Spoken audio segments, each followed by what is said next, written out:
Video on করবো, আমার চেহারাটা খুব একটা বেশি ভালো না তো, দাড়ি মুছ কাটি নেই, সব পাকা দেখা যাচ্ছে, এই জন্য স্যার অন রাখি নাই। প্রবলেম নাই স্যার, চেহারাটা দেখলে ভালো লাগবে স্যার। আচ্ছা দেখেন, equity act in thank you personal, sir. ঠিক আছে? ইকুইটি অ্যাক্ট ইন পার্সোনাল সেটা হচ্ছে আপনার ইকুইটির এই এই এই এই প্রিন্সিপালটা হচ্ছে বলা স্যার হচ্ছে। সাউন্ড একদম কম আসতেছে। আমার সাউন্ড কম আসতেছে? জি স্যার। একটু দেখি ফুল আছে কিনা, আছে এখানে।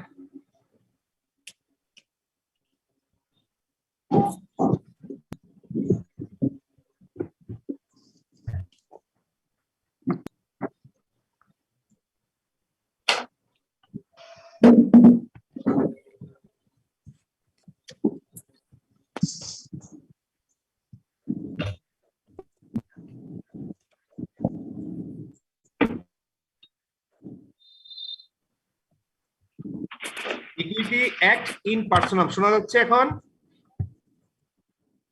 জি স্যার। শোনা যাচ্ছে? জি স্যার। সবাই শুনতে পাচ্ছেন তো? জি স্যার, শোনা যাচ্ছে।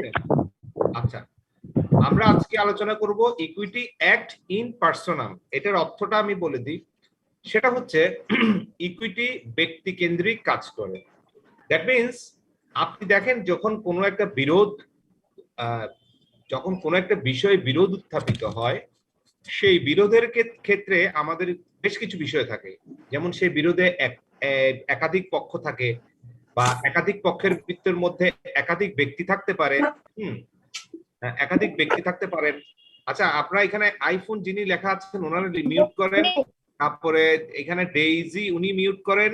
মিউট না করলে সাউন্ড ভালো শুনতে পাবেন না, সাউন্ডটা প্রবলেম করবে, ঠিক আছে? আপনারা একটু মিউট করে দেন। হ্যাঁ, বিষয়টা হচ্ছে যখন একটা বিরোধ উত্থাপিত হয় তখন বিরোধের ক্ষেত্রে বেশ কিছু বিষয় আমাদের লক্ষণীয় আছে। সেই লক্ষণীয় বিষয়গুলো কি?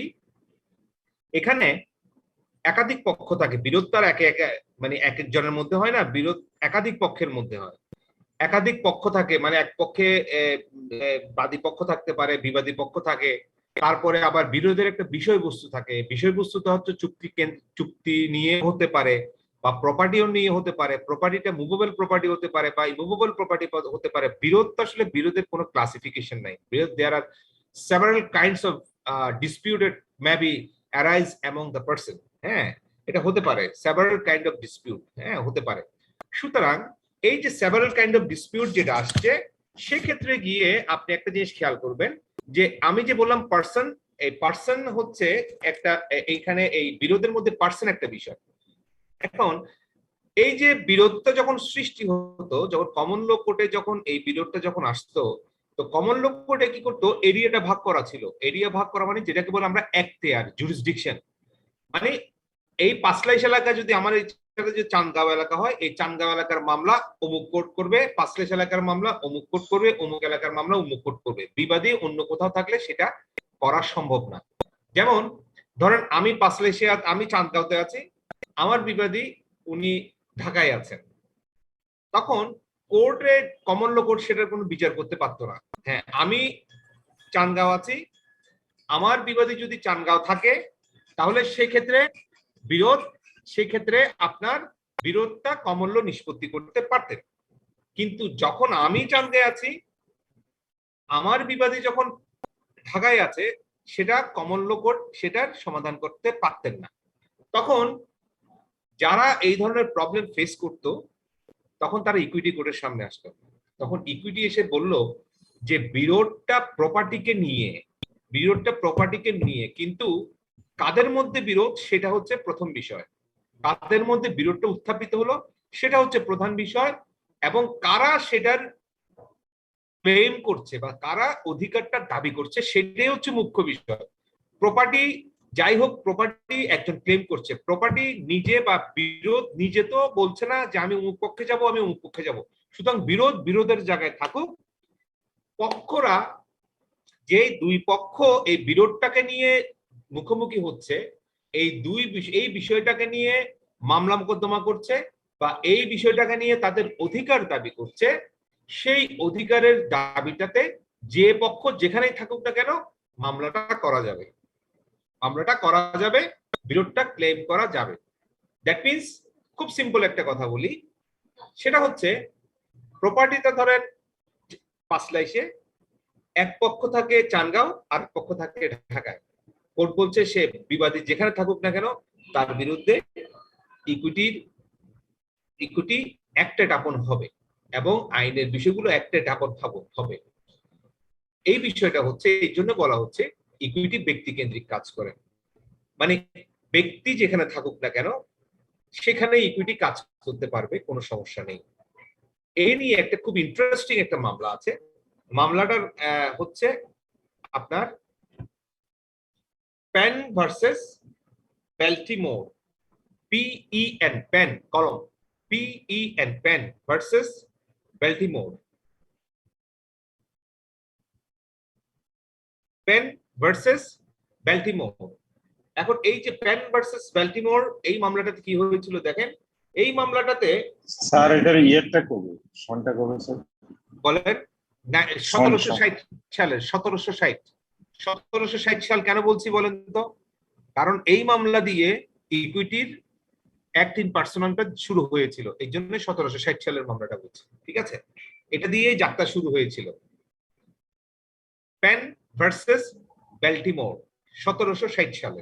এই মামলাটাতে বাদী ছিল আমেরিকায় আর বিবাদী ছিলেন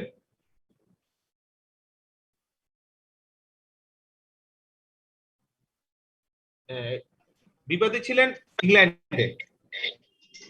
বাদী ছিলেন আমেরিকায়, বিবাদী ছিলেন ইংল্যান্ডে। প্রপার্টি হচ্ছে আপনার বিরোধী প্রপার্টিতে ছিল না, সরি, এটা বিরোধটা ছিল চুক্তি নিয়ে, চুক্তি ভিত্তিক একটা চুক্তি নিয়ে বিরোধ হচ্ছিল।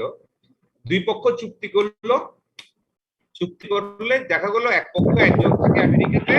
স্যার আমার বই 1750 আছে। 1760, এটা 1700, ঠিক আছে? 1760, ঠিক আছে। 1760। আমি একটু আবার আরেকটা বই দেখে বলি। হ্যাঁ স্যার, আমার বইও 1760 আছে। 1760 প্রিন্টিং মিস্টেক হতে পারে, ঠিক আছে? 1760 এর সব বইতে আছে, আপনি তিনটা সব যে বইতে খুঁজবেন, এটা খুব ইম্পর্টেন্ট মামলা এবং এটা দিয়ে এই অ্যাক্ট ইন পার্সোনাল মামলাটা যাত্রা শুরু হয়েছিল। এক পক্ষ থাকে আমেরিকায় আর এক পক্ষ থাকে ইংল্যান্ডে। এখন এই দুজনের মধ্যে একটা চুক্তি ভিত্তিক মামলা হলো।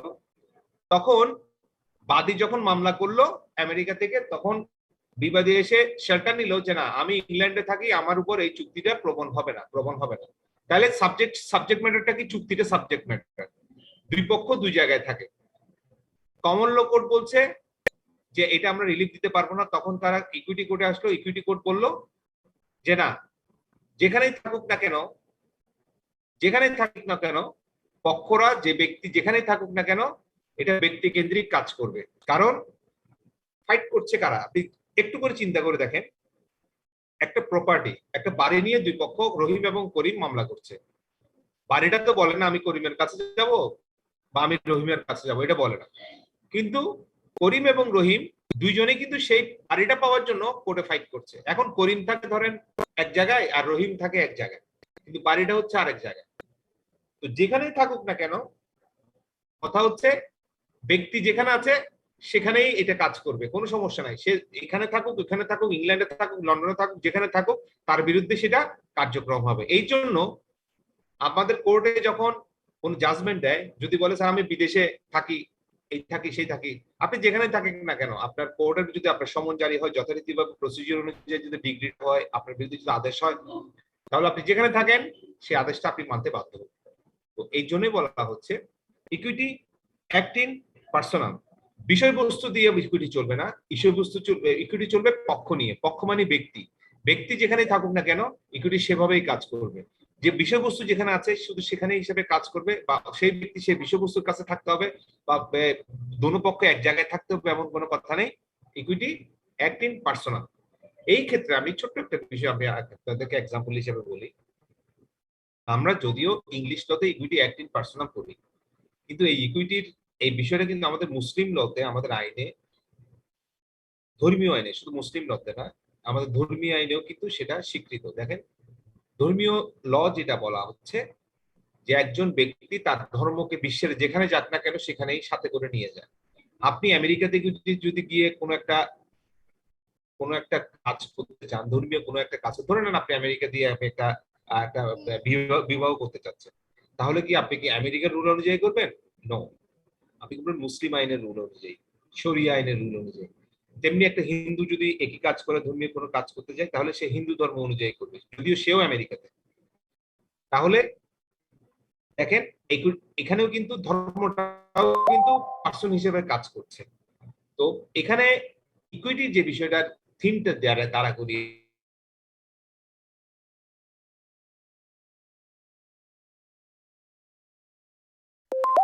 স্যার কথা শোনা যাচ্ছে না।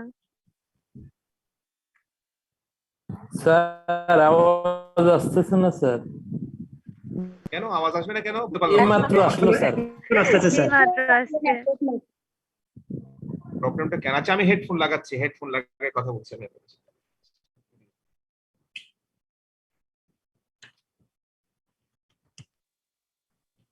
এখন আসতেছে।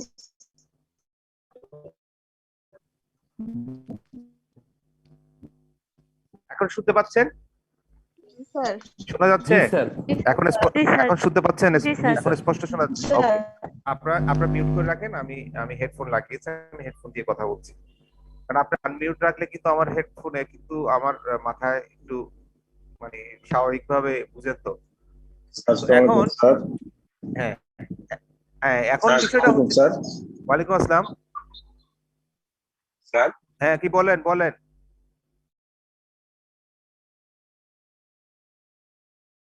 আচ্ছা দেখেন, তাহলে ইকুইটি কি বলছে? ইকুইটি বলছে যে বিরোধ কি সেটা দেখার বিষয় নয়, বিরোধ কাদের মধ্যে সেটা একটু দেখার বিষয়। তাহলে কাদের মধ্যে? ব্যক্তিদের মধ্যে। সে ব্যক্তি যেখানে থাকুক না কেন, আপনার বিরোধের সে সমাধানটা দিতে হবে। আপনি বাংলাদেশে একটা মামলা করেছেন, আপনার বিবাদী দুবাই থাকে, দুবাই থাকে বলে সে মামলা থেকে রেহাই পাবেন, সে বলতে পারবে না যে আমি দুবাই থাকি সুতরাং এই মামলা আমার বিরুদ্ধে চলে না, এই কথা বলার কোনো সুযোগ নেই। ইকুইটি বলছে আপনি দুবাই থাকেন, আমেরিকা থাকেন, লন্ডন থাকেন, যেখানে থাকেন না কেন, আপনার প্রপারলি যদি আপনার উপরে সব প্রসিডিউর গুলো জারি হয়, যেমন বিদেশে নোটিশ জারি করার বিধান আছে আমাদের সিবিসিতে স্যার সাউন্ড খুব কম আসতেছে স্যার। খারাপ করে গেছে। কেন হচ্ছে? আপনাদের এখানে কোনো সমস্যা হচ্ছে কিনা? না আচ্ছা, স্যার, sound না, একটু স্যার। কম আসছে। মাঝে মাঝে স্যার সাউন্ড কমে যায়। মনে হয় নেটেই একটু দেখি, তা রাখেন। এইটা একটু বন্ধ করতে, নেটটা নেট এত বেশি দুর্বল, একটু আমরা একটু ঝামেলায় পড়ে যাই। কথা বুঝছেন? নেটের দুর্বলতা, আমি নেটের পাশে এসে বসে। এখন শোনা যাচ্ছে। আচ্ছা আমি একটু কাছে গিয়ে কথা বলি, হয়তো এই কারণেই প্রবলেমটা ক্রিয়েট হচ্ছে। আচ্ছা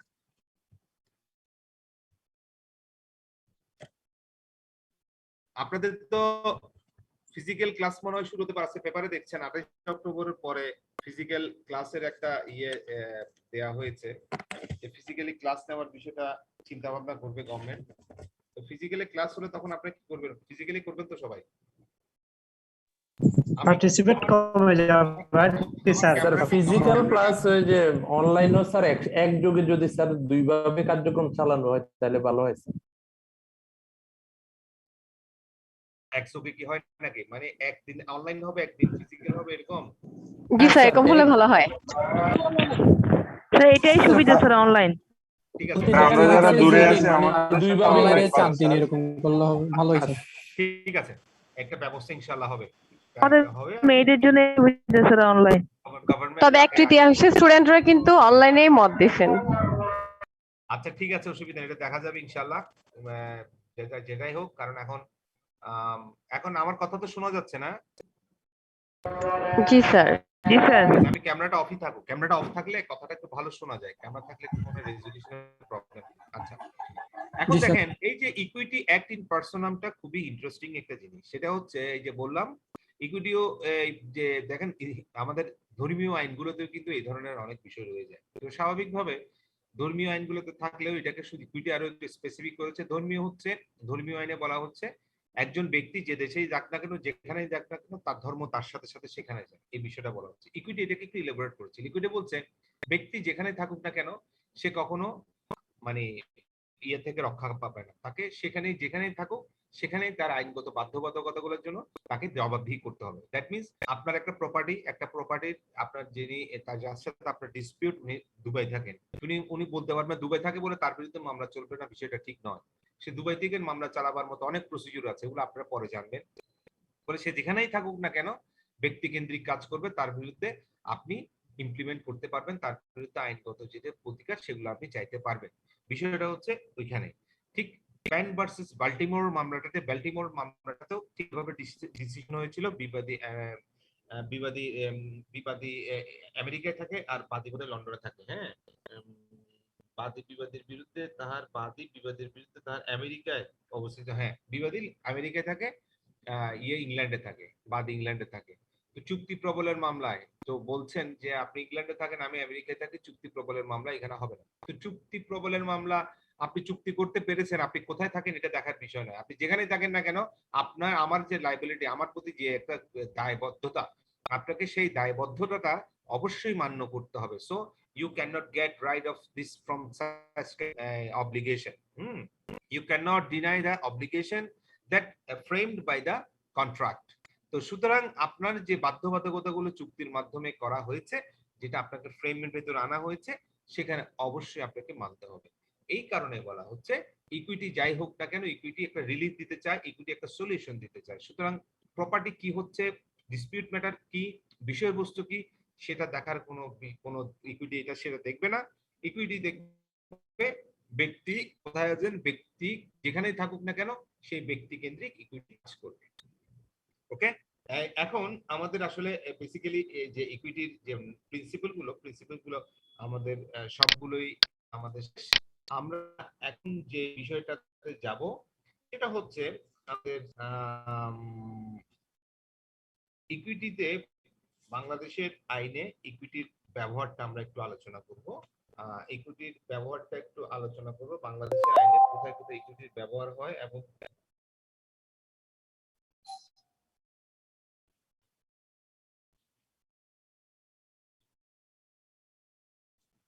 বাংলাদেশের এই ইকুইটির যে ব্যবহারটা সেটা কোথায় কোথায় আছে আমি একটু করে প্রথমে আইনগুলো বলবো, তারপর আমি আলোচনা করবো। হ্যাঁ, আপনাদের যদি মনে হয় যে আপনাদের যদি কনফিউজ থাকে, একদম কনফিউশন দূর করে ফেলবেন। ইকুইটি বাংলাদেশের আইনে পরিপূর্ণ ব্যবহার আছে, পরিপূর্ণ ব্যবহার। ইকুইটির ব্যবহারটা একটা মডার্ন সেন্স থেকে, মডার্ন থিঙ্কিং থেকে, মডার্ন সাইকোলজি থেকে, সোশিওইকোনমিক্যাল কন্ডিশন থেকে ইকুইটির ব্যবহারটা অনেক বেশি আমাদের এখানে এক্সারসাইজ হয়। ঠিক আছে, এক্সারসাইজ গুলো কি, যে আমি প্রথমে বলেছি আমাদের কোডগুলো হচ্ছে not only common law but code of equity. So the civil codes can apply the equitable conscience, equitable principles and equitable circumstances and conscience of the cases. তো সুতরাং এই ইকুইটিটা খুব ভালো ব্যবহার হয়, বরং ইকুইটির ব্যবহারটাই আমাদের দেশে বেশি। কথা বুঝছেন, ইকুইটির ব্যবহারটাই আমাদের দেশে বেশি কমন লকে মডিফাই করার জন্য, কমন লকে প্রপারলি ইউটিলাইজেশন করার জন্য, কমন লকে প্রপারলি গাইড করার জন্য ইকুইটির ব্যবহারটা খুব বেশি। প্রথম ব্যবহার কোথায়? প্রথম ব্যবহার হচ্ছে আমাদের দেওয়ানি কার্যবিধি আইন। দেওয়ানি কার্যবিধি আইন 1908 দেওয়ানি কার্যবিধি আইনের 151 ধারা বলে একটা ধারা আছে, সেটা হচ্ছে inherent power of the court, আদালতের সহজাত ক্ষমতা। হ্যাঁ, এই আদালতের সহজাত ক্ষমতায় আদালত চাইলে কিছু ক্ষমতা এক্সারসাইজ করতে পারে। সেই ক্ষমতাগুলো কি? সেই ক্ষমতাগুলো হচ্ছে ইকুইটেবল প্রিন্সিপাল থেকে কিছু ক্ষমতা এক্সারসাইজ করে, ন্যাচারাল জাস্টিস থেকে কিছু ক্ষমতা এক্সারসাইজ করে। এই ক্ষমতা এক্সারসাইজ করতে গিয়ে আপনার ক্ষমতা এক্সারসাইজ করে, সেই ক্ষমতা এক্সারসাইজ করতে গিয়ে আপনার এই 151 কোড ইউজ করে এবং এই 151 সেকশনটা কোড ব্যবহার করে। তো এখানে বিষয়টা হচ্ছে 151 হচ্ছে এমন একটা সেকশন যেখানে কোনো একটা জিনিসের শর্টেজ থাকে, কোর্ট চাইলে সেখান থেকে কিছু ইকুইটেবল কনসেন্স যোগ করে দিয়ে সেখানে সেই রিলিফটা তাকে দিতে পারে। এই জন্য আমাদের সিভিল প্র্যাকটিসে আমরা যে পিটিশন গুলো দেই, সব পিটিশনের সাথে 151 ধারাটা যুক্ত করে দিই। কারণ যুক্ত করে দিই এই কারণেই যে আমরা কোর্টকে বলতে চাই যে ইওর অনার, যদি কোনো কারণে আমার এই সেকশনের এই রিলিফটা দিতে কোনো জায়গায় শর্টেজ পড়ে, তাহলে 151 ধারার মর্ম মতে আপনি আপনার সহজাত ক্ষমতা ব্যবহার করে আমাকে সেই রিলিফটা দেবেন বলে আমি আশা করি, হ্যাঁ আমি প্রার্থনা করছি। এই কারণে 151 ধারাটা আমরা যুক্ত করে দিই। আচ্ছা গেল। তারপর হচ্ছে স্যার দেওয়ানি কার্যবিধি, স্যার এটা যদি আবার একটু বলতেন দেওয়ানি প্রথমটা বলতেন। কার্যবিধি আইনের দেওয়ানি কার্যবিধি আইন 1908 ধারা 151, ধারা 151, এটার ইয়েটা হচ্ছে inherent power of the court, বাংলায় হচ্ছে আদালতের সহজাত ক্ষমতা। আদালতের সহজাত ক্ষমতা, এই আদালতের সহজাত ক্ষমতা হচ্ছে আদালত নিজেই এক্সারসাইজ করে, নিজস্ব কিছু ক্ষমতা ইউজ করে, নিজস্ব কিছু কনসেপ্ট এখানে করে। এই কনসেপ্ট গুলো আসে থেকে ইকুইটেবল কনসিকুয়েন্স থেকে এই কনসেপ্ট গুলো আসে। নাম্বার 2, আপনারা খুব পপুলার শুনবেন, খুব পপুলার এই জিনিসটা, সেটা হচ্ছে রিট জুরিসডিকশন। শুনছেন না, হাইকোর্টে রিট করে সংবিধানের 102 ধারা। জি স্যার। রিট জুরিসডিকশনে ইকুইটেবল যে আপনার প্র্যাকটিসটা, সেই ইকুইটেবল প্র্যাকটিসটা ইউজ করার, ইকুইটেবল প্র্যাকটিসটা করার ক্ষমতা হাইকোর্টের আছে। ইকুইটেবল প্র্যাকটিসটা আসলে একটা তেমন কিছু না। Equitable practice only to ensure the justice. Equity only come to ensure the justice, to fulfill the law and for proper utilization of law. So never be worried that equity something's individual one. Equity is not an individual one. It is equity always supporting the law and always supporting to ensure the justice. Equity itself is not a law. It's only to help the court, help the common law for proper utilization for ends of justice. ঠিক আছে, common লকে সহায়তা করবে ন্যায় বিচার প্রতিষ্ঠার জন্য। That's the equity. ঠিক আছে, তো এই জিনিসটা মনে রাখবেন যে এই যে 151 দেওয়া হয় কি জন্য, ইকুইটির চর্চাটা করার জন্য।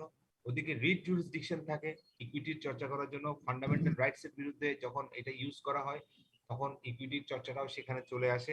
ইকুইটিটা হচ্ছে একটা open platform, open platform of the modern globalization, open platform of the modern globalization। হ্যাঁ, তো এই ওপেন প্ল্যাটফর্মে গিয়ে ইকুইটিটা আমরা চর্চা করে থাকি। ইকুইটি হচ্ছে আসলে তেমন কিছুই না। ইকুইটি হচ্ছে কিছু আপনার গুড সেন্স, আপনার good mentality, your very effective honesty, that's all. এখানে আর তেমন কিছু নেই। এগুলোকে থেকে আপনার ইকুইটির মন মোটা আসবে।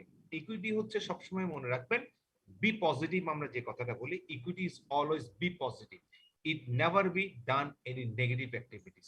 Equity is always try to implement be positively.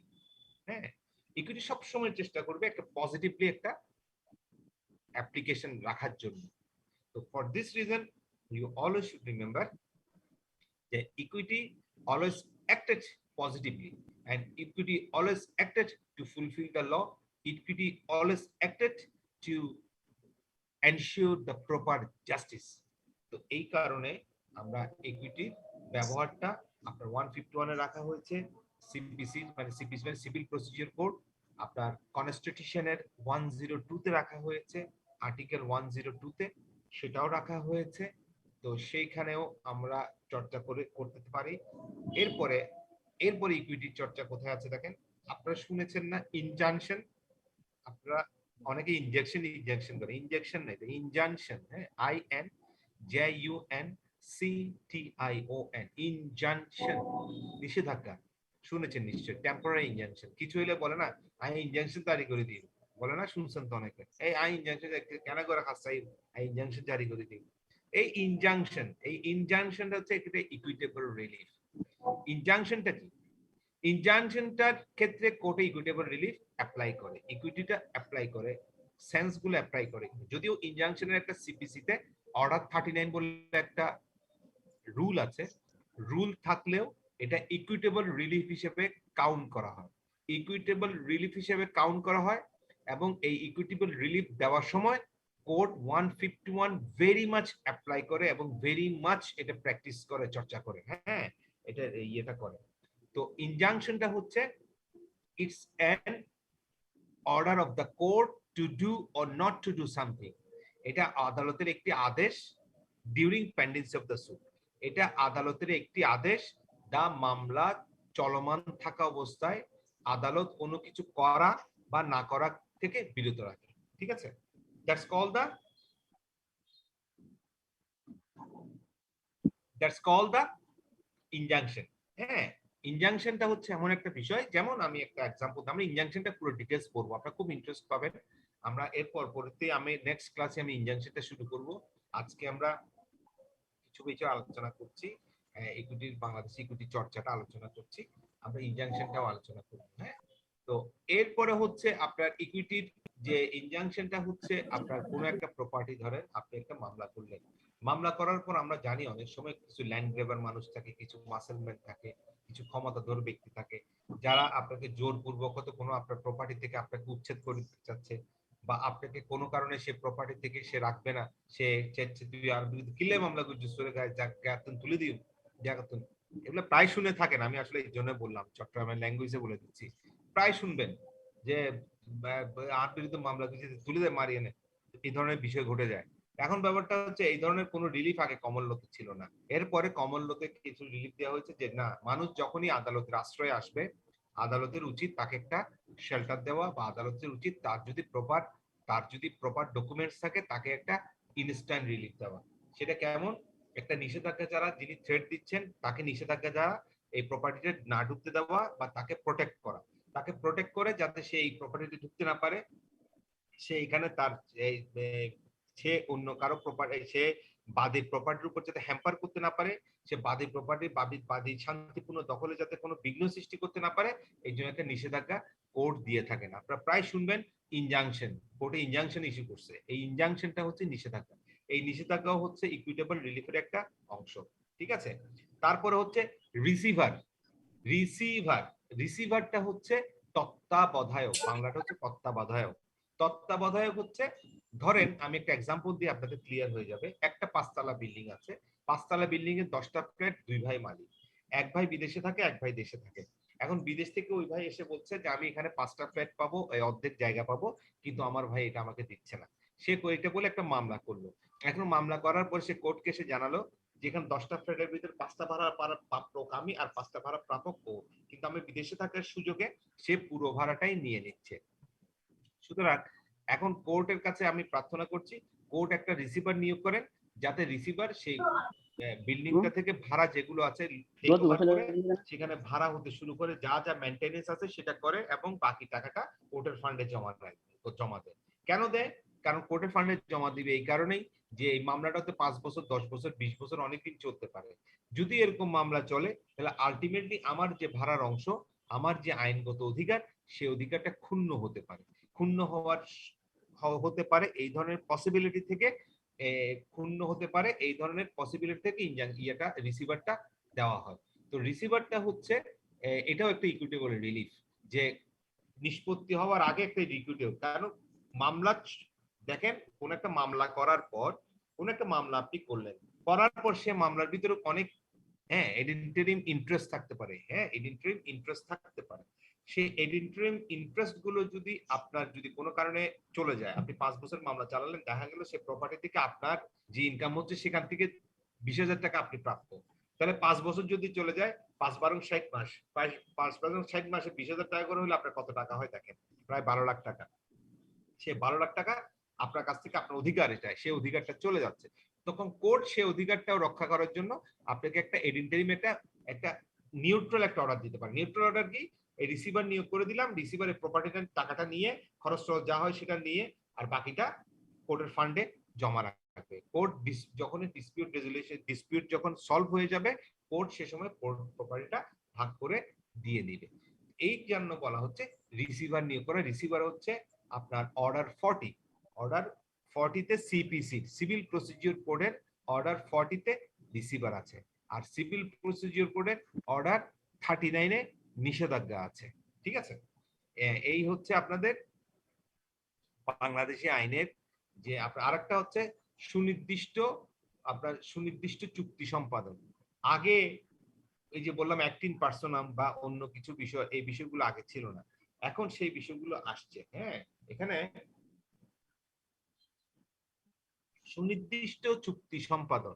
ব্যাপারটা হচ্ছে কেউ কারোর সাথে চুক্তি করলে চুক্তিটা যদি ভঙ্গ হতো, সেই চুক্তিটা ভঙ্গ হলে এটাকে কিভাবে ইমপ্লিমেন্ট করবে, কেমনে করবে, এটা আগে কমন ল কোনো রিলিফ দিতে পারতো না। পরবর্তীতে এসে ইকুইটি এটা রিলিফ দিয়েছে। ইকুইটি এসে রিলিফ দিয়ে বলছে যে না, চুক্তি যদি দুই পক্ষ করে থাকো, যে পক্ষ যেখানেই থাকুক না কেন, তার বিরুদ্ধে রিলিফ চাওয়া যাবে। এবং তার বিরুদ্ধে রিলিফ চাইতে গিয়ে যদি কোর্টের কাছে যদি ইকুইটেবল জুরিসডিকশনটা, ইকুইটেবল ক্ষমতা যদি অ্যাপ্লাই করতে হয় কোর্ট, তাহলে সেটাও করবে। কোর্ট কমপ্লিটলি সেই আইনটাকে অ্যাপ্লাই করবে এবং সে আইনের যে ইকুইটেবল যে কনসাইন্স গুলো সেটাও অ্যাপ্লাই করবে। তাহলে চুক্তি বলে কবলা পাওয়ার আবেদন বা চুক্তি, সুনির্দিষ্ট চুক্তি সম্পাদন। সুনির্দিষ্ট চুক্তি সম্পাদন মানে দুইটা চুক্তি করেছেন, আপনি আপনার অংশ পালন করেছেন, উনি ওনার অংশ পালন করেন নাই, তখন ইকুইটি এই সমাধানটা দিয়ে যায় যে আপনি কতটুকু পালন করেছেন, কতটুকু করেন নাই, সেটার উপর নির্ভর করে এই বিষয়টা করা হয়। কারণ হচ্ছে চুক্তির বিভিন্ন পার্ট থাকে, সে বিভিন্ন পার্টের মধ্যে এমন হতে পারে 50% আপনি করেছেন, 50% আপনি করেননি, তাহলে 50% উনি করেছে, 50% আপনি করেননি, বা 1/3 আপনি করেছেন, 1/3। এগুলো সবগুলো আমি আলাদা আলাদা করে আপনাদেরকে পড়াবো। সেই আলাদা আলাদা করে পড়িয়ে আমি আপনাদেরকে নেক্সট ক্লাস থেকে আমি শর্ট, একেবারে শর্ট কিছু জিনিস আমি হয়তো আমার যে নোটটা আছে, নোটের ছবিগুলো আমি ইয়ে করে দিয়ে দিব, সেখান থেকে আমি আপনাদেরকে যেটা যেটা আছে সেটাই আমি তুলে দিয়ে দিব। আমি বইয়ের ছবি দিচ্ছি না কেন, কারণ এক একটা বইয়ে দেখলাম যে এক একটা বই ফলো করতে গিয়ে দেখলাম যে সব বই প্রায় সেম। হ্যাঁ, ইংরেজি বইটাও ট্রান্সলেট করতে গেলেও বাংলাটাও সেম, সেই জন্য আমি আর পেজ দিচ্ছি না আপনাদেরকে।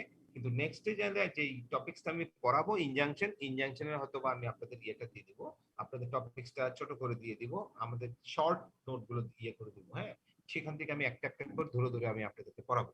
তো এরপরে হচ্ছে আপনার এই যেটা বলছিলাম, এই সুনির্দিষ্ট প্রতিকার আইন। সুনির্দিষ্ট প্রতিকার আইনের যে বিষয়টা, সেই বিষয়টা হচ্ছে এমনও অনেকগুলো থাকে যে চুক্তি যখন করেছেন, চুক্তি করার পরে চুক্তির ভাগ থাকে বিভিন্ন। হ্যাঁ, চুক্তির ধরেন আপনি 1/3, কারণ একটা চুক্তি যখন করেন আপনারা সবাই কম বেশি জানেন, চুক্তি যখন হয় তখন চুক্তির পরস্পরের প্রতি কিছু দায়বদ্ধতা থাকে, কিছু শর্ত থাকে। এমন কিছু শর্ত যেখানে 50% আপনি পালন করবেন আর 50% উনি পালন করবেন। দেখা গেল আপনি 50% এর 1/2 করেছেন, তার মানে আপনি পুরো চুক্তিতে 4/1 সম্পন্ন করেছেন। এখন 4/1 সম্পন্ন করলে কি হবে, চুক্তির অর্ধাংশ কাজ করলে কি হবে, বা চুক্তির সম্পন্ন আপনি করলেন কিন্তু অপরপক্ষ না করলে কি হবে, এগুলো চুক্তির সুনির্দিষ্ট প্রতিকার আইনে সুন্দর করে বলা আছে। এবং সেটা হচ্ছে একটা ইকুইটেবল, এটা ইটস অলসো ইকুইটেবল রিলিফ। তাহলে বেসিক্যালি আমরা ইকুইটেবল রিলিফের জন্য যে কাজগুলো পাই সেটা হচ্ছে কি, নাম্বার 1 সিপিসির সেকশন 151, নাম্বার 2 সেটা হচ্ছে আপনার হাইকোর্টের কনস্টিটিউশনের 102, সেটা হচ্ছে আপনার রিট জুরিসডিকশন। নাম্বার 3 হচ্ছে ইনজাংশন, নাম্বার 3 হচ্ছে ইনজাংশন। নাম্বার 4 হচ্ছে রিসিভার। ইনজাংশনটা হচ্ছে অর্ডার 39, সিভিল প্রসিডিউর কোডের অর্ডার 39। নাম্বার 4 হচ্ছে রিসিভার অর্ডার 40। আর এরপরে নাম্বার 5 হচ্ছে আপনার স্পেসিফিক রিলিফ অ্যাক্ট, হ্যাঁ, specific performance of contract, specific performance of contract, সেটা হচ্ছে স্পেসিফিক রিলিফ অ্যাক্টের সেকশন 17 থেকে 17 থেকে সেকশন 22 পর্যন্ত হচ্ছে স্পেসিফিক রিলিফ অ্যাক্টের সেকশন। এই হচ্ছে আমাদের বাংলাদেশের আইনে ইকুইটির ব্যবহার। এছাড়াও স্যার রিলিফ অ্যাক্টের সেকশনটা আবার একটু বলেন। বলেন কোনটা? স্যার 5 নম্বরে স্যার সুনির্দিষ্ট 6 নম্বর সম্পাদনে। আচ্ছা 6 নম্বরটা স্পেসিফিক পারফরম্যান্স অফ কন্ট্রাক্টর, এটা সুনির্দিষ্ট প্রতিকার আইনের সেকশন। সুনির্দিষ্ট প্রতিকার আইন 1877, এটা হচ্ছে 1877 সালের সুনির্দিষ্ট প্রতিকার আইন। চুক্তি প্রবলের মামলা, চুক্তি প্রবলের মামলাগুলো হচ্ছে সেকশন 70 থেকে সেকশন 21 পর্যন্ত। এটা আমরা আমাদের যখন পড়াবো এগুলো প্রতিটা টপিকস আমি আলাদা আলাদা করে পড়াবো। এই হচ্ছে ইকুইটির পুরো সিলেবাস আসলে বেসিক্যালি, বুঝছেন? এই আপনি যেটা বললাম আমি, এটা হচ্ছে ইকুইটির পুরো সিলেবাস। সেকশন কত থেকে কত স্যার বুঝতে পারি? 17 থেকে 22, 17 থেকে 22। টোটাল ব্যবহারটা স্যার 5টা বলছেন না স্যার? 5টা। আচ্ছা স্যার, রিসিভার যেটা, জি দেখা গেছে 2 ভাইয়ের মধ্যে 1 ভাই তো দেশের বাইরে থাকে, জি, তো মানে এক ভাইয়ের ভাড়াটা সরাসরি নিতে পারবে, আর যিনি বিদেশে থাকেন ওনার টাকাটা শুধু আদালতে মানে রিসিভার নিয়োগের মাধ্যমে এটা না না মানে না আদালত। না, এটা ভুল বলছেন। সেটা হচ্ছে, আমি কি বলছি, আমি বলছি যে একটা প্রপার্টি ধরেন 10 তলা বিল্ডিং, ঠিক আছে? জি স্যার। 10 তলা বিল্ডিং এর 20টা ফ্ল্যাট, বা 5 তলা বিল্ডিং 10টা ফ্ল্যাট। 10টা ফ্ল্যাটের মধ্যে দেখা গেল যে 4 লাখ টাকা ভাড়া পাওয়া যায়, যেটার জন্য 2 লাখ টাকা বিদেশে যে ভাই থাকে সে ভাই পায়, আর যিনি দেশে আছেন উনি 2 লাখ টাকা পায়। কিন্তু দেখা যাচ্ছে 4 লাখ টাকাই যে ভাই দেশে আছেন ওই ভাই তুলে। যখন উনি বিদেশ থেকে আসলেন, বিদেশ থেকে আসার পরে যখন ভাড়া চাইলেন, বলে যে না তুমি এখানে ভাড়া পাবা না, আমি এখানে দেখাশোনা করে এটা আমি পাবো। তখন উনি গিয়ে মামলা করলেন। মামলা করার পর কোর্টে একটা রিসিভার দিবে কি ওর টাকাটা কালেকশন করার জন্য, পুরো টাকাটা কালেকশন করার জন্য। কারণ ও কি অর্ধেক পাবে কি পাবে না এটা দেখার বিষয় আছে না। সে কি ক্লেম দাঁড়া করিয়েছে, সে এমনও বলতে পারে যে তার পিতা আমার পিতা একই নয়, বা সে আমার চাচাতো ভাই, এরকমও বলতে পারে। মামলার ম্যাটার তো কেউ বলতে পারে না। এই জন্য ডিসপিউটেড ম্যাটারটা হচ্ছে পুরোটা, শুধু ও ভাড়াটার অংশ না, পুরো ভাড়ার অংশটাই জমা দিতে বলবে রিসিভার, পুরোটারই নিবে। পুরো বিরোধী সম্পত্তি নিজের কাস্টডিতে নিয়ে সে টাকাটা কালেকশন করবে, এবং সে টাকাটা কালেকশন করে যা যা খরচ হবে, ওইখানে দারোয়ান গার্ড হতে শুরু করে অন্যান্য যা যা খরচ আছে ওগুলো দিয়ে, খরচগুলো দিয়ে নেট যেটা থাকবে, প্রফিট থাকবে, সেটা উনি কোর্টের ফান্ডে জমা রাখবেন। মামলা শেষ হওয়ার পর, নিষ্পত্তি হওয়ার পর যেভাবে নিষ্পত্তি হবে, যদি বলে যে না ওর 3 ভাগের 1 ভাগ যে ভাই বিদেশ থেকে আসছে সে ভাই পাবে, আর বাকি ভাগ উনি বিক্রি করে দিয়েছেন, তাহলে সেই টাকারও 3 ভাগের 1 ভাগ উনি পাবেন। তো ওনার অংশ নেওয়ার কথা বলবেন না। ওনার অংশ নেওয়ার কথা বললে তো বিষয়টা মামলার আগে এস্টাবলিশড হয়ে গেল। হ্যাঁ, এখানে পুরো বিরোধী অংশটা নেওয়ার কথা বলবে। কারণ কে কতটুকু পাবে, কে কতটুকু করবে, এটা এখনো ডিসাইড হয় নাই। সো রিসিভার ক্ষেত্রে আপনার যেহেতু ডিসাইড হয় নাই, সে একটু পুরোটার উপর রিসিভার দিবে, আংশিক রিসিভার দেওয়ার কোনো সুযোগ নাই। স্যার স্যার এই ক্ষেত্রে তো স্যার বিবাদী ক্ষতিগ্রস্ত হওয়ার সম্ভাবনা থাকে না? এখানে তো দুইজনকে একই অবস্থায় নিছে। শুনেন, দুজনের একই অবস্থায় ক্ষতিগ্রস্ত। এতদিন যে লাভগ্রস্ত অবস্থা ছিল, বিদেশে ছিল ভাইয়ে, এই যে 4 লাখ টাকা পুরো ভাড়া তুললো, আপনার ক্ষতিগ্রস্ত কোথায় দেখলেন? আপনি ক্ষতিগ্রস্ত আপনার কোন জায়গাতে লাগছে আগে এটা আপনি বের করেন। আমাকে শুধু বলেন যে স্যার এই পয়েন্টটা আমার কাছে মনে হচ্ছে বিবাদে ক্ষতিগ্রস্ত। স্যার সে তো এতদিন যেটা নিছে, সে এতদিন যেটা ভাইয়েরটা নিছে সেটা তো অন্যায় করছে। হ্যাঁ, এখন বিবাদে যদি এসে বলে যে স্যার আমাদের রিসিভার দরকার নাই, আমার অর্ধেক অংশ, আমার অর্ধেক অংশ, ওর অর্ধেক অংশ ও তুলুক, আমার কোনো আপত্তি নেই, তাহলে তো রিসিভার নাও দিতে পারে। যদি দিতে না চাই সেক্ষেত্রে রিসিভার নিয়োগ। শুনেন, রিসিভার যে একেবারে দিতেই হবে বিষয়টা তা নয়। আমি রিসিভার চাইলাম বাদী পক্ষে, বিবাদে এসে বললো যে স্যার উনি অর্ধেক ভাড়া নেই, আমি অর্ধেক ভাড়া নেই, আমাকে রিসিভার দেওয়ার দরকার না, আমরা রিসিভার চাই না, তাহলে রিসিভার দিবে না, কোনো সমস্যা নেই। যদি ডিসপিউট অ্যারেঞ্জ করে, ডিসপিউটটা যদি বলবৎ থাকে, সেক্ষেত্রে রিসিভার দিবে। যদি দোনোপক্ষ আপোষে চলে আসে, তাহলে কেন রিসিভার দিবে? রিসিভার দেওয়ার কোনো নিয়ম নাই। আর আপনার কোন জায়গায় বিবাদী ক্ষতিগ্রস্ত হচ্ছে মনে হচ্ছে এটা আগে স্যার বলেন। এটা নিয়ে স্যার স্যার বলেন স্যার কোন আমি বলি জায়গায় স্যার, ওটা ক্ষতিগ্রস্ত হচ্ছে।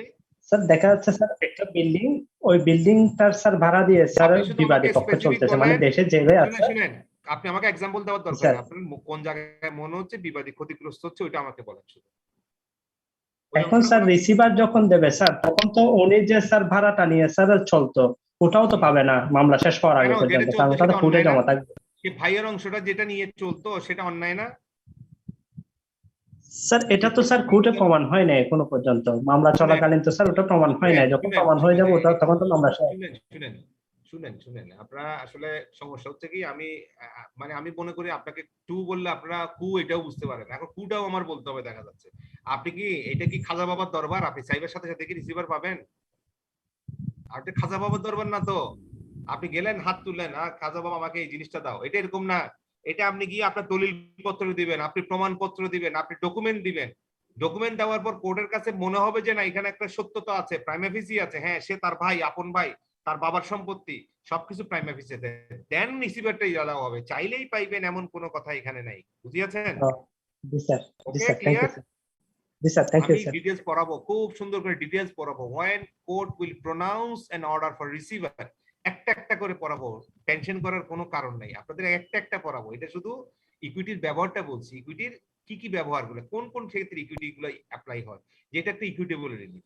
এই ইকুইটি বা রিডিমান্ড রিসিভার দিয়েছে, রিসিভার এটা আইনের ক্ষেত্রে অনেক পরে এটা ইয়ে হয়, আইনের ক্ষেত্রে হ্যাঁ এটা আইনের ক্ষেত্রে অনেক পরে এটা ইমপ্লিমেন্ট হয়েছে, কিন্তু রিসিভারটা বহুদিন থেকে চর্চা ছিল যে একটা ডিউরিং পেন্ডেন্সি প্রপার্টিটাকে কিভাবে একটা কোর্টের কাস্টডিতে আনা যায়, কিভাবে মামলাটাকে আর অন্যদিকে ডাইভার্ট না করে। যেমন ধরেন আপনার সিম্পল আমি একটা কথা বলি, আপনার ধরেন 4 লাখ টাকা কোর্ট মানে ও রিসিভার চাইলো না, 4 লাখ টাকা সে 4 লাখ টাকা তুলতেই থাকলো, কিন্তু মামলাটা যখন 10 বছর পর শেষ হলো তখন দেখা গেল যে বাদীর ডিগ্রি পাইলো, এবং দেখা গেল এই বাদীর ডিগ্রি পাওয়ার 10 বছর এবং প্রিভিয়াস 5 বছর সময় মিলে 15 বছরের প্রায় 1 কোটি টাকা ভাড়া বিবাদী নিয়ে নিয়েছে।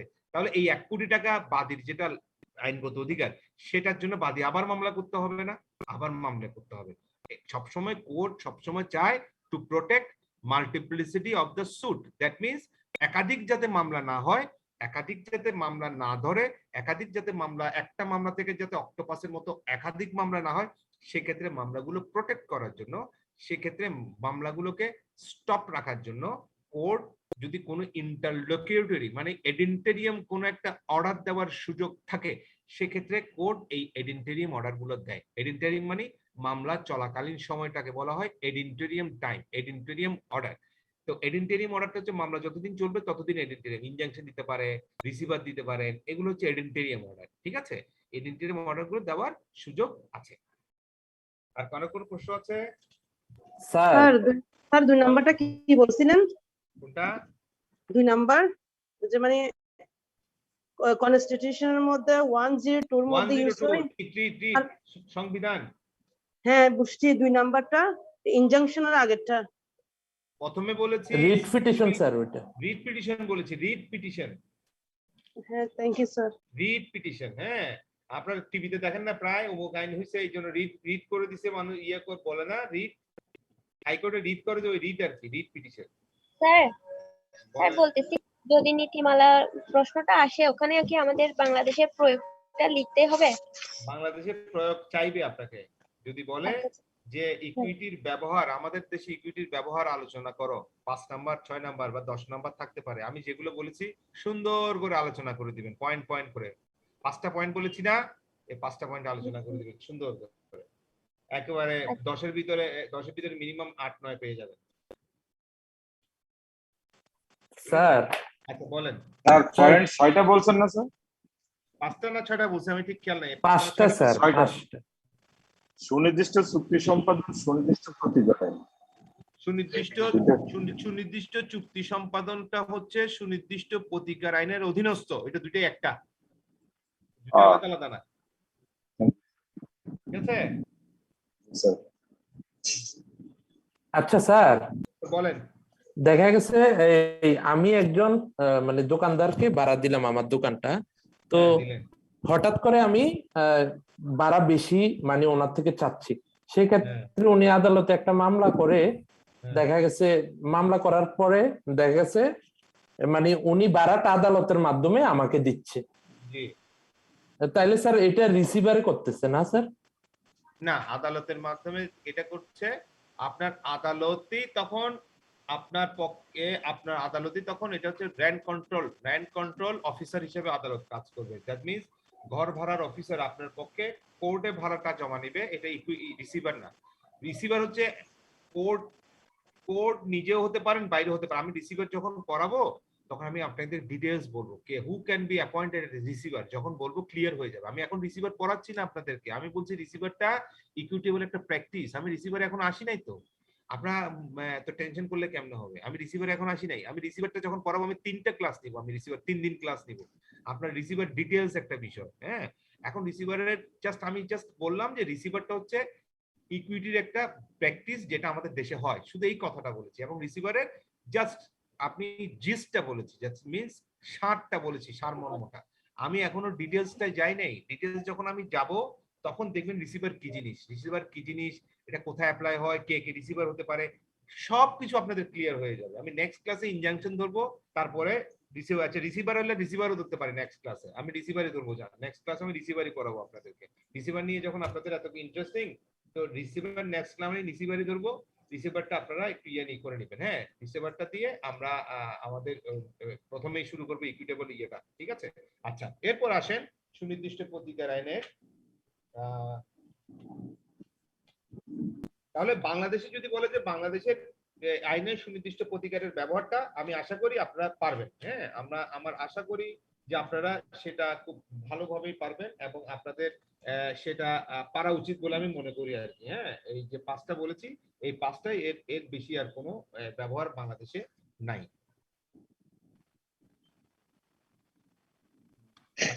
এরপরে আমি আপনাদের কাছে কিছু জিনিস শেয়ার করব, সেটা হচ্ছে অনেক সময় এগুলো আসে সেই আপনাদের শেয়ারের ভিতরে যেগুলো কিছু আপনাদের টপিকস আছে, যে টপিকস গুলো আপনাদের অনেক সময় একটু আপনাদের কার্যক্রমে আসে, সেটা হচ্ছে আমি বলি আপনাদের ইয়ের বইটাতে আছে এগুলো আমার ওই যে বইটা ইংলিশ যেটা বলছি PM গান্ধীর বইতে নাই, এটা আপনি পাবেন। এটা কার বই? এটা হচ্ছে আলতাফ হোসেনের বইতে। আলতাফ হোসেনের বইতে বেশ কিছু টপিকস আমি আজকে করতে গিয়ে পাইলাম। সেটা হচ্ছে দেখেন 1 নাম্বারটা আছে চ্যাপ্টার 3-তে ইকুইটি। কোন এই কথাগুলো আমি বলে ফেলেছি, জাস্ট আমি আপনাদেরকে একটু করে আলোচনা করছি, কারণ অনেক সময় পরীক্ষায় দিয়ে দেয় এগুলো, তো তখন লিখতে যাতে আপনাদের সুবিধা হয় এবং এগুলোতে অনেক মার্কস থাকে। এর জন্য ইকুইটি কোনো স্বয়ংসম্পূর্ণ ব্যবস্থা নয়, ইহা পরিশিষ্টের সংগ্রহ।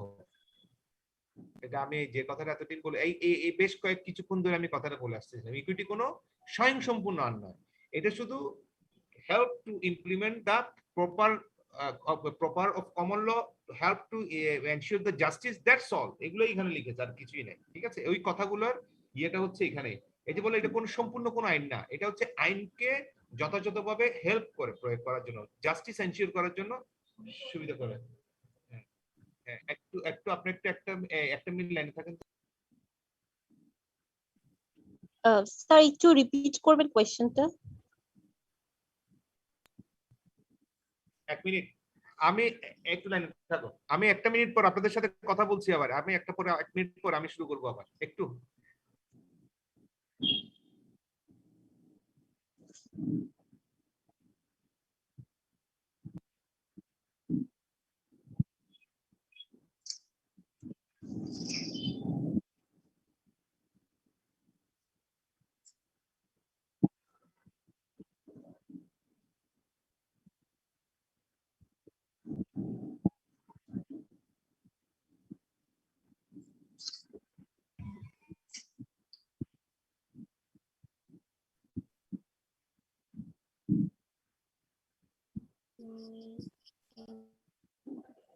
কিছু টার্ম যেগুলো আমি আলোচনা আপনাদের করে ফেলেছি, আমি জাস্ট বলছি এই কারণেই যে এই টার্মটা নিয়ে হয়তো আপনাকে এক্সপ্লেইন করতে বলতে পারে। যেমন ইকুইটি কোনো স্বয়ংসম্পূর্ণ ব্যবস্থা নয়, ইহা পরিশিষ্টের সংগ্রহ। এটার অর্থটা হচ্ছে, আমি যে কথাটা আমি অনেকবার বলেছি, from the beginning of my classes আমি আলোচনা করে যাচ্ছি। আমি বলছি ইকুইটি কোনো নিজস্ব কোনো ল না, এটা কোনো ইয়ে না। যেমন ধরেন একটা টেস্টিং সল্টটা কি নিজস্ব কিছুই না। আপনি টেস্টিং সল্টটা নিজে খেতে পারবেন? টেস্টিং সল্টটা কি করবেন? খাবারে দিবেন, খাবারে দিলে খাবার টেস্টটা বাড়বে। ইকুইটি হচ্ছে ওই টেস্টিং সল্টের মতো, স্বয়ংসম্পূর্ণ কোনো খাবার না এটা। মানে এটা স্বয়ংসম্পূর্ণ কোনো আইন নয়, সেটা আইনকে প্রভাবিত করার পজিটিভিটি হিসাবে ইকুইটেবল কনসিকুয়েন্স অনুযায়ী জাস্টিস এনশিওর করার জন্য দেয়, মানে ন্যায় বিচার প্রতিষ্ঠা করার জন্য দেয়। ঠিক আছে, এই কারণে আপনার বলা হচ্ছে ইকুইটি কোনো স্বয়ংসম্পূর্ণ আইন নয়, এটা পরিশিষ্টের অংশ। পরিশিষ্টের অংশ মিন্স এটা হচ্ছে সংগ্রহ, এটা হচ্ছে একটা মানুষের মেধার একটা সংগ্রহ, আর কিছুই না। ঠিক আছে, আচ্ছা আমি আজকে এতটুকু রাখি। আপনাদের মনে হয় ইয়ে স্যার নক করছে আমাকে, আপনাদের চিস্তি স্যার। আপনাদের আর কোনো প্রশ্ন আছে কিনা বলেন, আমি 5 মিনিট আরো আছি আপনাদের জন্য। আপনাদের কোনো প্রশ্ন থাকলে আমাকে করেন, আমি উত্তর দিব। আর বাকিগুলো আমি নেক্সট ক্লাসে আপনারা একটু রিসিভারটা একটু দেখে নেবেন। আমি রিসিভারের আপনাদের ছবিটা তুলে দিব, আমি দেখি আমার কাছে নোট যেটা আছে শুধু পারলে সেটাই দিব, আর না পারলে বই থেকে আমি যেটা থেকে পড়াবো সেটা আমি আপনাদেরকে ছবি তুলে দিয়ে দিব পেজে। হ্যাঁ, এখন আপনারা বলেন আমাকে একটু কষ্ট করে, কারো কোনো প্রশ্ন আছে কিনা প্রশ্নগুলো উত্তর দেন। আরে সব তো প্রশ্ন একজনই করেন, কে বলেন? স্যারটাকে দেখি, আমি একটু দেখি তো এটা কে বলেন। জি স্যার। স্যার গাজী সুলাইমান। জি স্যার। আপনি এত কিছু ডিগ্রি নিয়ে কি করবেন? ইঞ্জিনিয়ার হবেন, লয়ারও হবেন? বলেন স্যার। সুলাইমান বলেন স্যার। ওই যে রিট পিটিশন এবং স্টে অর্ডার নিয়ে স্যার একটু যদি বলতেন স্যার কোন একদিন। রিট পিটিশন, স্টে অর্ডার, এটা নিয়ে আমি শুনেন আপনার সাথে আমার সম্পর্ক মাত্র শুরু হয়েছে, ঠিক জি আছে? স্যার, জি স্যার, জি স্যার। সম্পর্ক মাত্র স্টার্ট হয়েছে, এই সম্পর্ক ইনশাল্লাহ সারা জীবন থাকবে। এই সম্পর্কটা সারা জীবন থাকবে এবং ক্লাসের মধ্যেই আমি একসময় এটা রিপিটিশন স্টে অর্ডার নিয়ে আমি কমপ্লিটলি আমি আপনাদের রিড নিয়ে জিজ্ঞেস করবেন, আপনাদের বিশেষ করে আপনাদের ওর নাম কি কিরণ স্যারকে জিজ্ঞেস করবেন, আবু তৈয়ব কিরণ, আবু তৈয়ব স্যারকে, উনি সংবিধান পড়ান তো, উনি সংবিধান পড়ান, ওনার থেকে জিজ্ঞেস করবেন। তারপরেও আমি আপনাদেরকে বলবো, আমি আমার মতো করে সুন্দর করে আমি কিছু বাস্তব ভিত্তিক কিছু কথা দিয়ে আমি আপনাদেরকে বলবো। ক্লাস আমি নিবো একদিন, একটা টেনশন করেন না। আমি একটু আগে সিলেবাসটা শেষ করে আমি খুব অরিড অবস্থায় আছি যে আমাকে আচ্ছা। জাতীয় বিশ্ববিদ্যালয় থেকে প্রেসার দেওয়া হচ্ছে দ্রুত আমার সিলেবাস শেষ করার জন্য, দ্রুত পরীক্ষার জন্য আমার কনসেন্ট দিতে। আমি দ্রুত কনসেন্ট দিতে পারছি না, কারণ আমি আমার স্টুডেন্টদের সাথে ক্লাস শুরু করি না। আপনারা তো তারপরে অনলাইন ক্লাস পেয়েছেন, সারা বাংলাদেশে শুধু আমরাই অনলাইন ক্লাস নিচ্ছি, আর এমনি কয়েকজনে শুধু ইয়েতে ছেড়ে দিচ্ছে, নিয়ে নিয়ে আপনার পেজ ছাড়তেছে, হ্যাঁ। কিন্তু ওনারা ডাইরেক্ট কোন কলেজে, ঢাকা কলেজ বলেন, আইডিয়াল ল কলেজ বলেন, কোন কলেজে ডাইরেক্ট কোনো ক্লাস সরাসরি হচ্ছে না, হ্যাঁ। ওইভাবে আমাদের মতো করে আপনার জুমে ডাইরেক্ট এভাবে কোনো ক্লাস আমরা দেরি করে ফেলেছি। আমাদের, আপনারা যদি আরেকটু অ্যালার্ট থাকতো আমরা আরেকটু আগে থেকে শুরু করতাম। আমি এই জন্য সিলেবাসটা শেষ করার জন্য খুব দৌড়াদৌড়ি করতেছি, কারণ সিলেবাস শেষ করে প্রশ্নপত্র করার জন্য আমার মাথার উপর চাপাই দেয় ওনারা, তো আমার এই জন্য মাথা আমার ঠিক থাকে না, কথা বুঝছেন? তো এই জন্য আমি যা বলবো, আপনার আমার কাছ থেকে কোনো সাজেশন খুঁজবেন না। আমি কিন্তু আপনাদের কথার কথা আমার লেকচারের মাঝে মাঝে কিন্তু অনেক কিছু বলে দিই, কি এভাবে প্রশ্ন হবে, ওইভাবে প্রশ্ন হবে, কোনো সাজেশন তখনই আপনি স্টার্ট দিয়ে ফেলবেন, পাশে দিয়ে star, double star, triple star, আমার কথা শুনে আপনি বুঝে যাবেন যে আমি কোনটার উপর জোর দিচ্ছি, হ্যাঁ। আর তার উপরেও আমি পরীক্ষা কিভাবে হয়, কেমনে আপনি আনসার করবেন, কি করবেন না করবেন, এটা নিয়ে আমি 2টা ক্লাস এমনি রাখি শেষের দিকে। এটা আমি ডিটেইলস আলোচনা করব যখন আমি এগুলোকে রিভিউ করব, ঠিক আছে? যখন রিভিউ করব তখন আমি ফুল আলোচনা করে দিব আপনাদের। আর কারো কোনো কোশ্চেন আছে? স্যার প্যান ভার্সেস পেন্টামোরের যে মামলা ছিল ওটার সমাধান কি ছিল স্যার? ওটার সমাধান হয়েছিল যে, এটা সমাধান হয়েছিল ব্যক্তি যেখানেই থাকুক না কেন, বিশ্বের যেখানেই থাকুক না কেন, তার বিরুদ্ধে আইনগত অধিকার যদি থাকে, বাদী পক্ষের যদি থাকে, সেটা অবশ্যই প্রয়োগ হবে এবং বাদী সেই মামলায় জয়যুক্ত হয়েছিল। বিবাদীকে তার চুক্তি অনুযায়ী কার্য সম্পাদন করতে বাধ্য করা হয়েছিল। শুধু সেটা নয়, আমি আরেকটা কথা বলি, আরেকটা হচ্ছে আমেরিকান সায়ামাইড কেস বলে একটা মামলা আছে, আমি সেটা এখানে নাই, কোথাও পাবেন না, এটা পাবে ইংল্যান্ডের একটা বইতে। আমেরিকান সায়ামাইড কেস, আমেরিকান সায়ামাইড কেস হচ্ছে ব্যবসা হচ্ছে আমেরিকাতে, হ্যাঁ। সেই ব্যবসার পার্টনার হচ্ছে একজন হল্যান্ডের, একজন হচ্ছে ইংল্যান্ডের। তারা ব্যবসা পরিচালনা করছেন, খেয়াল করেন, দুই পার্টনারের একজন হচ্ছে হল্যান্ডের, একজন হচ্ছে ইংল্যান্ডের, দুইজনে থাকে আমেরিকাতে। তাদের ব্যবসায়ের একটা প্রতিষ্ঠান, সেটা হচ্ছে আপনার নেদারল্যান্ডস, মানে হল্যান্ডে আর কি, হ্যাঁ। একজন হল্যান্ডের, একজন ইংল্যান্ডের। তো একটা ব্যবসা, তাদের একটা প্রতিষ্ঠান হচ্ছে নেদারল্যান্ডসে। এখন নেদারল্যান্ডসে আমেরিকান সায়ামাইড বলতে ওই সায়ামাইড একটা কোম্পানির নাম, সেই সায়ামাইডের একটা ফ্যাক্টরি হচ্ছে হল্যান্ডে। এখন তাদের দুই পার্টনার ভিতরে যখন গ্যাঞ্জাম ডিস্টার্ব শুরু হলো, ওই হল্যান্ডের পার্টনার কি করলো, হল্যান্ডে চলে গেল। তখন এই যে ইংল্যান্ডের যে পার্টনারটা ছিল, আমেরিকাতে তাদের প্রতিষ্ঠান ছিল, সে আমেরিকা থেকে একটা মামলা করলো। মামলা করে বলল যে সেই যে যে পার্টনার ইংল্যান্ডে, যে আমাদের যে ফ্যাক্টরি হল্যান্ডে আছে, সে হল্যান্ডের ফ্যাক্টরির উপরে একটা ইনজাংশন দেওয়া হোক, সে যাতে এককভাবে সেটা পরিচালনা করতে না পারে। প্রথমে প্রশ্ন উঠলো, কমন ল বললো যে সেটা দেওয়া যাবে না, কিন্তু পরবর্তীতে প্রিভি কাউন্সিল বললো, প্রিভি কাউন্সিল গিয়ে বলছে, মানে সবচেয়ে সর্বোচ্চ আদালত গিয়ে বলছে যে না, এটা দেওয়া যাবে। তারা ব্যক্তি কেন্দ্রিক কাজ করবে, তারা ব্যবসাটা শুরু করেছে আমেরিকায়, হল্যান্ডের ব্যক্তি হল্যান্ডে গিয়ে সেই প্রপার্টিকে গ্রেভ করার চেষ্টা করছে, দখল করার চেষ্টা করছে। সুতরাং এখান থেকে সেই ইনজাংশনটা দেওয়া হয়েছিল এবং হল্যান্ডের সেই জায়গাতে, সেই ইংল্যান্ডে সেই ফ্যাক্টরির উপর ইনজাংশনটা কার্যকর হয়েছিল। তার মানে ব্যক্তি যেখানে যাক না কেন, তাহলে ডিসপিউটটা দুই ব্যক্তির মধ্যে। দুই ব্যক্তি প্রথমে আমেরিকাতে ব্যবসা শুরু করেছে, আমার নামটা হচ্ছে, আমি বলে দিই, আপনারা ইয়েতে ক্লিক করলে পাবেন, এটা আপনার গুগলে ক্লিক করলে পাবেন, খুব ইন্টারেস্টিং একটা মামলা, আমেরিকান সায়ামাইড কেস, আমেরিকান সায়ামাইড কেস। তো এখানে ইনজাংশন দেওয়া হয়েছিল, দুই ব্যক্তি আমেরিকাতে ব্যবসা শুরু করছে, একজন হল্যান্ডের, একজন আপনার ইংল্যান্ডের। তো ব্যবসা শুরু হয়েছে আমেরিকাতে, তাদের ব্যবসার প্রতিষ্ঠান ওইখানে, তারা আমেরিকানও নাগরিক। তখন যখন ডিসপিউট লাগলো, হল্যান্ডের ব্যক্তি কি করলো, হল্যান্ডে গিয়ে ওই যে ফ্যাক্টরিটা হল্যান্ডে আছে সেটা দখল করার চেষ্টা করলো, সে এককভাবে সেটাকে কন্ট্রোল করার চেষ্টা করলো। আমেরিকার যে ব্যক্তি, ইংল্যান্ডের যে ব্যক্তি আমেরিকায় থাকে আরেক পার্টনার, সে পার্টনার আমেরিকা থেকে একটা মামলা করলো, আমেরিকা থেকে মামলা করে বলল ওই হল্যান্ডের সম্পত্তিটা আমাদের কোম্পানির সম্পত্তি, সুতরাং সেই কোম্পানির উপর একটা নিষেধাজ্ঞা দেওয়া হোক। সেই ক্ষেত্রে নিষেধাজ্ঞা দিতে গিয়ে কোর্টে নিষেধাজ্ঞা দিয়ে দিয়েছিল, বলছি না ব্যক্তি যেহেতু ডিস্টার্ব করছে ব্যক্তির উপর নিষেধাজ্ঞা কার্যকর হবে। ওকে ওকে, সবাই ভালো থাকবেন, সুস্থ থাকবেন। এই বিষয়ে স্যার আগামী ক্লাসে স্যার প্রশ্ন করবো তাহলে। আপনারা একটু পড়ে নেন, আপনারা হলেন, আমি বলে দিলাম আমেরিকান সায়ামাইড কেস খুব ইন্টারেস্টিং, গুগলে ঢুকে পড়েন, তারপর বাকিটা আমি কথা বলবো। ওকে ওকে, উইশ অল দ্য বেস্ট। আপনাদের চলে আসছি, আল্লাহ হাফেজ। স্যার আসসালামু আলাইকুম। আসসালামু আলাইকুম স্যার।